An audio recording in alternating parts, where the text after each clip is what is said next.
Question for you. Ready? Here's the question. Is it a sin for a Christian to get a tattoo? Because if so, I'm in trouble.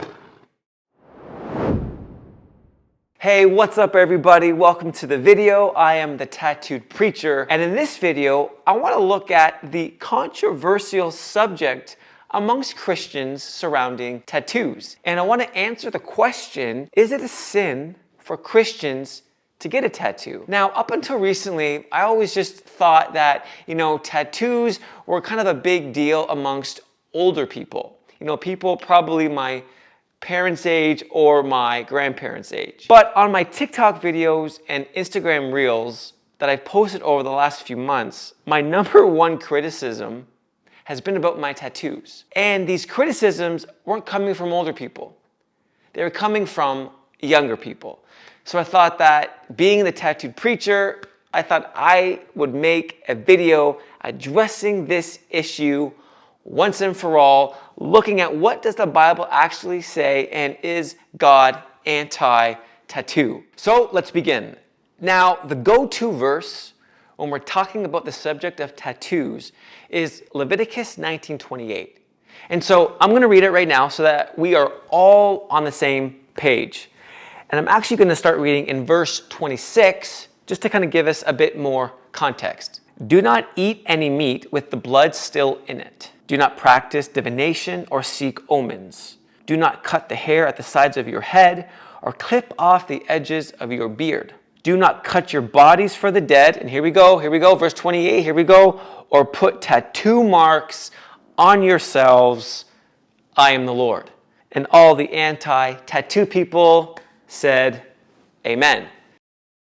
And so they would say, see Joel, boom, there is definitive proof. The Bible says that God is against tattoos because he says, do not put tattoo marks on yourselves.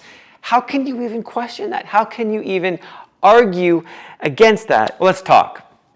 So there's a very important term when we're talking about reading the Bible, and the term is called context. And so what people love to do for a whole bunch of different subjects and topics is they love to go through the scriptures, find verses that they like, and then they rip them out of the Bible, rip them out of their context, hold them up, and say, this is what this verse means. Well, see, here's the thing. You can't divorce a verse from the context that it was written in. That is like Bible reading 101, no. You do not do that, because when you do that, that's how you get some pretty jacked up theological opinions. So what I want to do is I want to look at this verse in its proper context. Why did God say this? Is there a reason that he said it? Or is this a transcendent command that passes through all time periods forever, that tattoos are wrong? Is that what God's saying? I mean, I don't think so, but I want to prove that to you. So let's look at the context of Leviticus 19:28.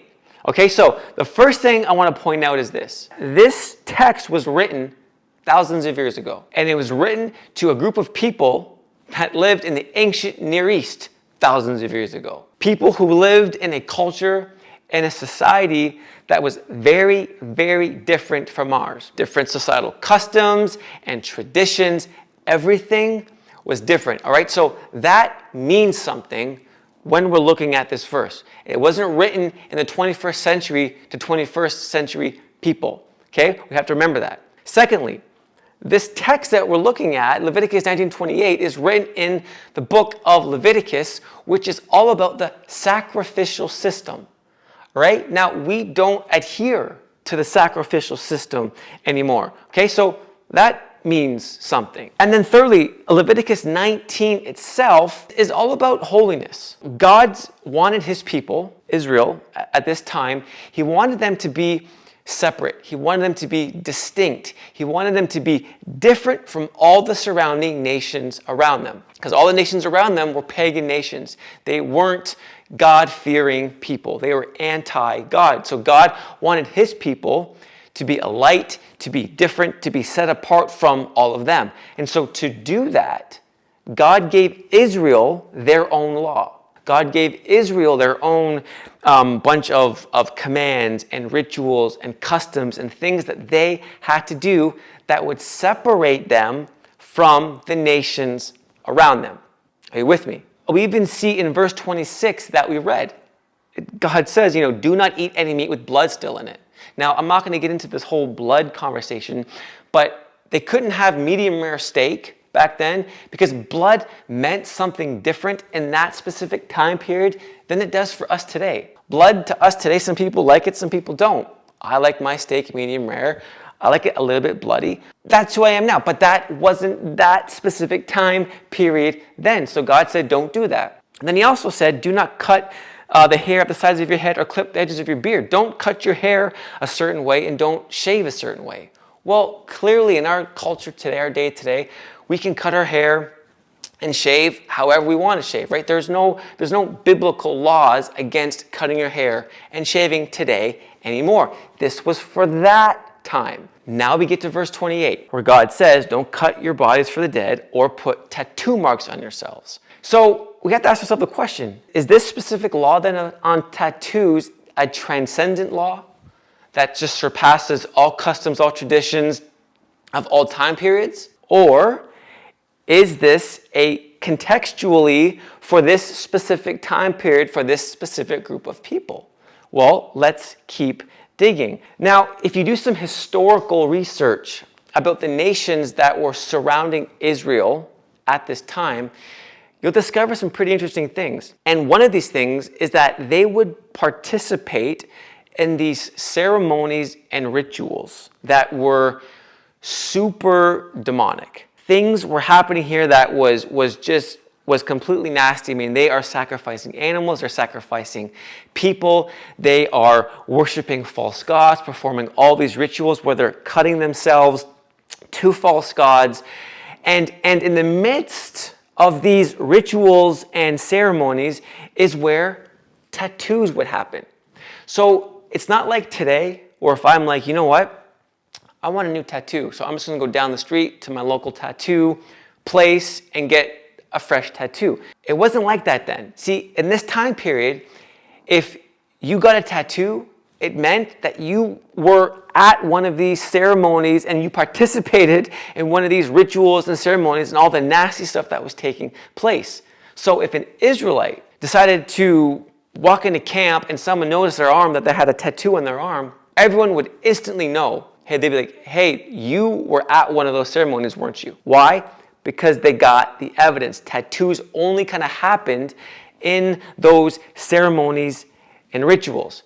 And so what does God say then? God's like, I want you to have nothing to do with those ceremonies and rituals and customs that they were doing.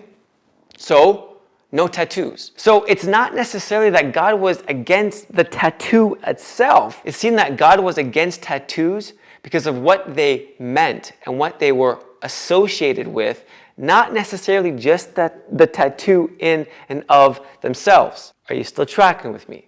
So I want to suggest to you that this command from God to not get tattoos is not some transcendent rule, like thou shalt not kill, that just transcends all time, no matter where you live on the earth. But that it was specific to the people of Israel at this time because of what tattoos represented and meant in that day. To get a tattoo meant that you were participating in these demonic rituals and ceremonies and practices, and stuff was happening that God said, I want you guys to have nothing to do with that, so don't get tattoos. So I want to suggest to you that that's what's actually happening here. So what does this mean for us today? What can we actually take from this text and apply to our current time period right now in the 21st century? Because again, we are living in a completely different culture with completely different customs and traditions and all that kind of stuff. So what can we glean from the text? Well, I would say there's a few things here. The first thing is God still wants his people to be holy. I mean, that hasn't changed. God still wants us as his kids, as his people, to be separate, to be distinct, to be set apart and not participate and associate with sinful lifestyles and activities, right? That is still very much for today. But when it comes to specifically tattoos, here's what I want to say. The first thing is you can get tattoos.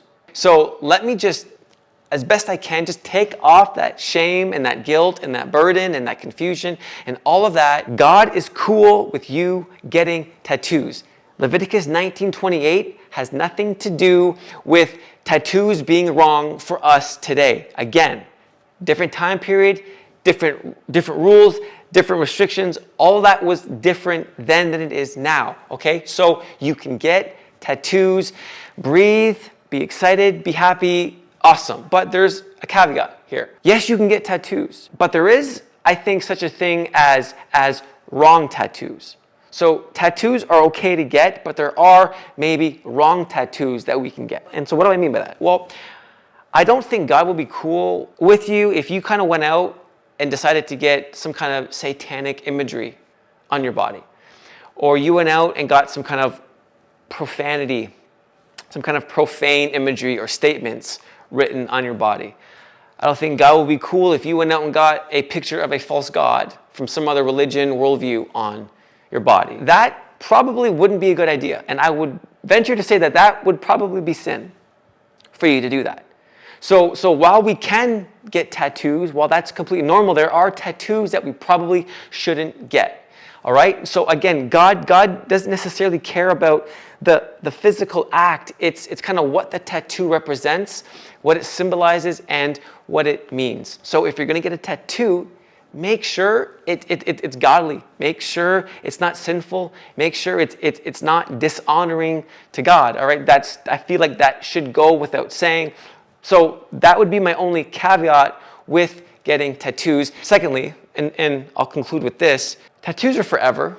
So maybe we need to be wise with getting tattoos. I mean, it's not something that you can just kind of erase. If you get a tattoo, make sure you love it.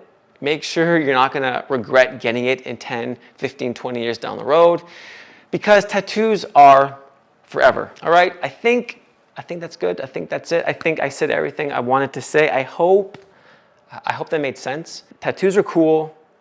Leviticus 19:28, for all you anti-tattoo people, was for that time period.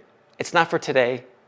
It's a different rules, different restrictions for different purposes. And we're not under that anymore. So you can't throw Leviticus 19:28 in people's face and say, God hates tattoos, it's a sin for you to get them, using that verse. It doesn't work. Well, thanks for watching the video, everybody. I hope it made sense. I hope you enjoyed it. I hope it brought some clarity to your confusion. And I hope those of you who've been wrestling with this go out and get some awesome, fresh ink. Feel free to share this video on all your social media platforms. Don't forget to like and subscribe and leave a comment. I'll do my best to answer all of them. Don't forget to follow me on TikTok and Instagram with my handle @TheTattooedPreacher. Much love and God bless.